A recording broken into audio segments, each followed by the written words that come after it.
বিশ্বাস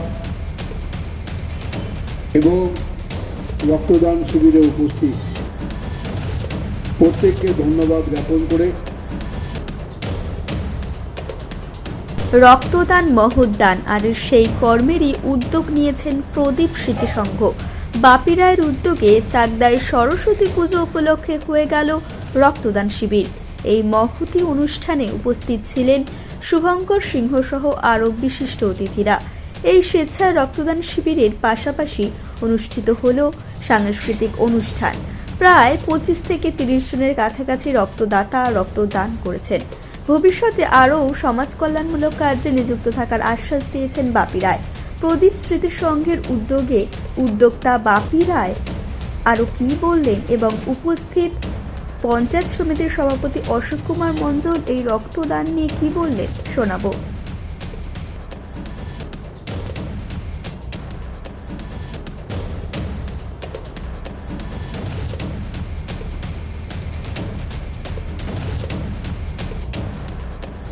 বিশ্বাস এবং রক্তদান শিবিরে উপস্থিত প্রত্যেককে ধন্যবাদ জ্ঞাপন করে আজকের রক্তদান শিবিরে দু চার কথা আপনাদের সামনে নিবেদন করতে চাই। প্রথমে আমি আয়োজকদের ধন্যবাদ দিই। বাংলার জননেত্রী আপনি মঞ্চে আসুন এবং আসন অলঙ্কৃত করুন। পৃথিবীর 3 ভাগ জল 1 ভাগ স্থল, তাই পানীয় জলের অভাব নেই।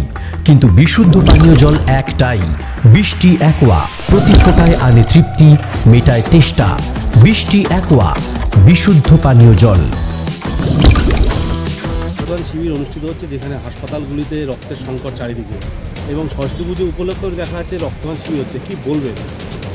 আমরা প্রদীপ স্মৃতি মাঠের সংলগ্ন যারা বাসিন্দা আছে এবং আমরা যারা একই কর্মের সাথে যুক্ত, তারা সকলে মিলে একটা উদ্যোগ নিয়েছিলাম প্রদীপ স্মৃতি মাঠে একটা ছোট করে সরস্বতী পুজো করার জন্য, যাতে পাড়ার বাচ্চারা আনন্দ করতে পারে। তা সেই পুজোটাতে আমরা কিছু প্রোগ্রাম রেখেছিলাম, কিছু বাচ্চাদের শিশুদের নাচের প্রোগ্রাম, এবং তার মধ্যে আমাদের এই রক্তদানের একটা প্রোগ্রাম ছিল। আমরা সেই প্রোগ্রামটা সকলের সহযোগিতাতে প্রোগ্রামটাকে সাফল্যমণ্ডিত করার পথে এগিয়ে যাচ্ছি, এবং আমাদের একটা চিন্তা ভাবনা ছিল, যদি আমরা মানুষের জন্য কিছু সৎ উদ্দেশ্যে মানুষের পাশে যদি আমরা দাঁড়াতে পারি, সেই জন্যই আমাদের এই রক্তদান শিবির। এবং এতে আমাদের অনেক ভাইয়েরা, দিদিরা, বোনেরা রক্তদান করেছে। এই আমাদের প্রচেষ্টা এটা, এবং আগামীতে আমরা চেষ্টা করব ভবিষ্যতে যাতে আরও এর থেকে ভালো সুন্দর সুন্দর প্রোগ্রাম আমরা মানুষের সেবাতে করতে পারি। মূল বার্তাটা কী থাকবে? মানুষের কাছে বার্তা থাকবে, মানুষের কাছে যে মানুষের এক বিন্দু রক্তের জন্য প্রচুর মানুষের জীবন চলে যায়। আমরা স্বেচ্ছায় রক্তদান করি যাতে একটা চরম মুহূর্তে রোগীকে আমরা কিছু সময়ে পরোক্ষভাবে হলেও সহযোগিতা করতে পারি। আজকে কতজন রক্তদাতা রক্তদান করলেন? আমাদের এখানে এখন পর্যন্ত মোটামুটি 25-30 জন হয়ে গেছে, আশা করা যায় আরও হবে।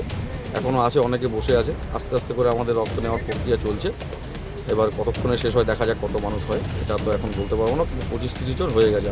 আগামী দিনে আরও কি নতুন কোনো কর্মসূচি নেওয়ার উদ্দেশ্য আছে? হ্যাঁ, আগামী দিনে ভবিষ্যৎ জীবনে চিন্তাভাবনা আছে আরও কিছু ভালো উদ্যোগ নেওয়ার জন্য, যেটা মানুষের হিতে হবে, যেটা মানুষের উপকারের জন্য করা হবে। চেষ্টা করব সকলের সহযোগিতা নিয়ে সেটাকে করবার জন্য আগামীতে। আপনার নাম বলছি? আমার নাম বাপি রায়, 17 নম্বর ওয়ার্ডের বাসিন্দা আমি। এই প্রদীপ স্মৃতি স্কুলের সংলগ্ন মাঠেই আমার বাড়ি। আমার মাঠের পাশে, আমার বাড়ির পাশেই মাঠটা, তাই আমি মাঠটাতেই নানা রকম উৎসব করার চেষ্টা করি যেগুলো মানুষের মঙ্গলের জন্য। একদম বাপি রায় মানে চাকদার একটা অন্যরকম চিন্তাভাবনা মানুষ করে। তো এবার কি আপনি রাজনীতিতে আসতে চাইছেন? মানে রাজনীতিটা বড় কথা নয়, আমি একটা দল সমর্থন করি এবং আন্তরিকভাবে সমর্থন করি, এবং ভবিষ্যতেও করব। এবং আমি যাদের সাথে সঙ্গ দিই বা আমার বন্ধুবান্ধব যারা আছে, তারা সবাই ম্যাক্সিমাম মানুষই পলিটিক্যাল লোক, এবং তাদের সাথে আমার খুব মধুর সম্পর্ক, এবং আমি যে দলটা করি সেই দলটাই আমি করতে চাই।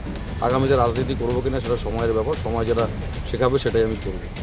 আজকে যে রক্তদান শিবিরে এসেছেন, এই যথারীতি গরম পড়ে যাচ্ছে, সেক্ষেত্রে এই রক্তের সংকট তো দেখা যাচ্ছে হাসপাতালগুলিতে, কি বলবেন?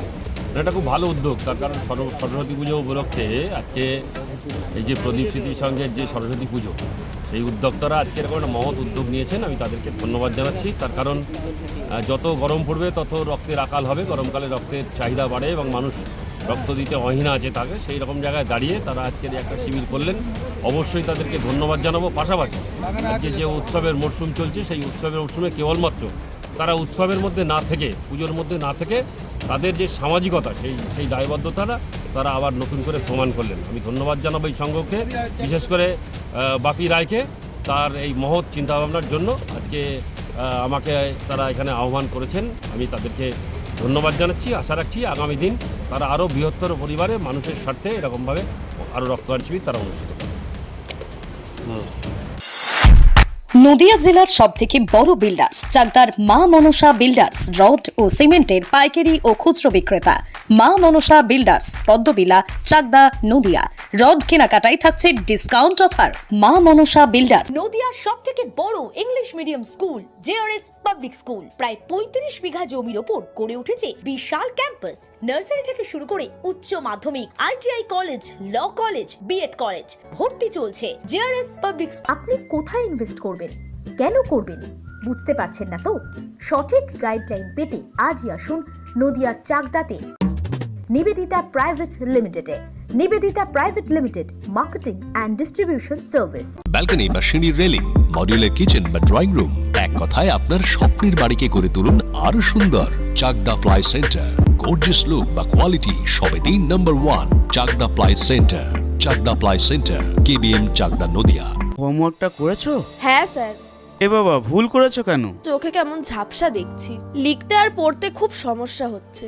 চাকদার মডার্ন অপটিক্স থেকে ভালো চোখের ডাক্তার দেখিয়ে নাও। প্রতিদিন প্রকৃত চোখের ডাক্তার ও দৃষ্টি বিশেষজ্ঞ মডার্ন অপটিক্স চাকদহে। মডুলার কিচেন, সানমাইকা থেকে প্লাই, গ্লাস থেকে ল্যামিনেটস, অ্যালুমিনিয়াম থেকে ডোর লক। কি নেই এখানে? এক কথায় আপনার সাধ্যের মধ্যেই এবার স্বপ্ন পূরণ। চাকদা অ্যালুমিনিয়াম সেন্টার, পূর্ব লালপুর 50 নম্বর রেলগেটের পাশে, চাকদা, নদিয়া।